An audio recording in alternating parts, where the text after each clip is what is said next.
नई दिल्ली के बिल्कुल दिल में एक ऐसी इमारत खड़ी है जो भारत की शान है, लाल किला। ये सिर्फ लाल पत्थर की एक खूबसूरत इमारत नहीं है, बल्कि मुगल वास्तुकला का एक ऐसा शाहकार है जिसकी दीवारें अपने अंदर सदियों की कहानियां समेटे हुए हैं। तो सवाल यही उठता है कि आखिर ये लाल पत्थर की दीवारें एक पूरे देश की कहानी भला कैसे सुना सकती हैं? चलिए इसी सवाल का जवाब ढूंढते हैं और देखते हैं कि ये किला सिर्फ एक इमारत नहीं बल्कि इतिहास का एक जीता जागता गवाह कैसे है। आज के इस सफर में हम 4 खास हिस्सों पर नजर डालेंगे। सबसे पहले शाहजहां के विजन को समझेंगे, फिर देखेंगे इसका निर्माण कैसे हुआ। इसके बाद हम इसकी शाही इमारतों की एक सैर करेंगे और आखिर में जानेंगे कि आज के भारत के लिए ये किला क्या मायने रखता है। तो कहानी की शुरुआत होती है एक शहंशाह के एक बहुत बड़े सपने से। और ये जो शानदार किला हम देख रहे हैं, इसके पीछे सोच थी मुगल बादशाह शाहजहां की। तो सवाल ये है कि इतना बड़ा, इतना भव्य किला बनाने की जरूरत आखिर पड़ी ही क्यों? देखिए, इसके पीछे एक बहुत बड़ा और स्ट्रेटेजिक फैसला था।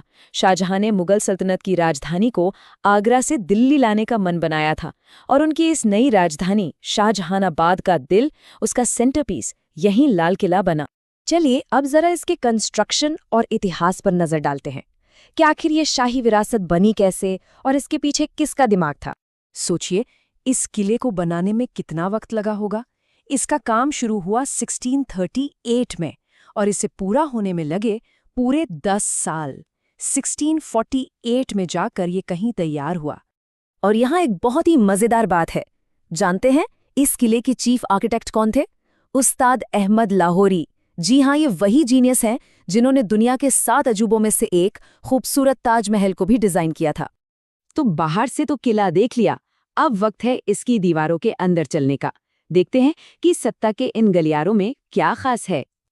जैसे ही किले के अंदर कदम रखते ना, लगता है जैसे किसी और ही दुनिया में आ गए हो। यहाँ देखने को बहुत कुछ है, जैसे दीवाने आम और दीवाने खास जहाँ दरबार लगते थे, रानियों का खूबसूरत रंग महल, एक शांत सी मोती मस्जिद और हाँ, हमारे स्वतंत्रता संग्राम की याद दिलाते कई म्यूजियम भी हैं।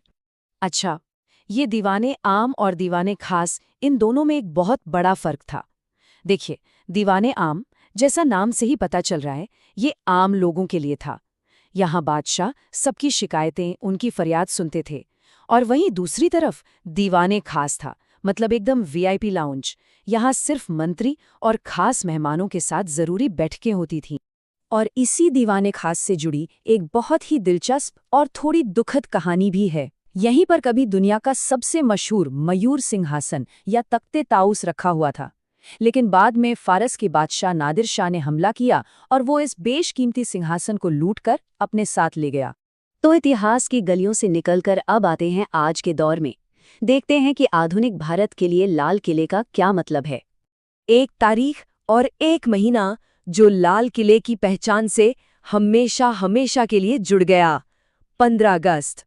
जी हाँ, हर साल हमारे स्वतंत्रता दिवस पर यानी 15 अगस्त को भारत के प्रधानमंत्री इसी किले की प्राचीर से, इसी की दीवारों से तिरंगा फहराते हैं और पूरे देश को संबोधित करते हैं। ये एक ऐसी जिंदा परंपरा है जो इस किले को सीधे सीधे भारत के लोकतंत्र के दिल से जोड़ती है। और देखिए, इसकी अहमियत सिर्फ भारत तक ही नहीं है, इसकी ऐतिहासिक और सांस्कृतिक विरासत को पूरी दुनिया मानती है। और इसीलिए तो यूनेस्को ने इसे एक वर्ल्ड हेरिटेज साइट यानी विश्व धरोहर स्थल का दर्जा दिया है। अच्छा, अगर कभी इस ऐतिहासिक जगह को देखने का मन करे तो कुछ बातें जान लेना अच्छा रहेगा।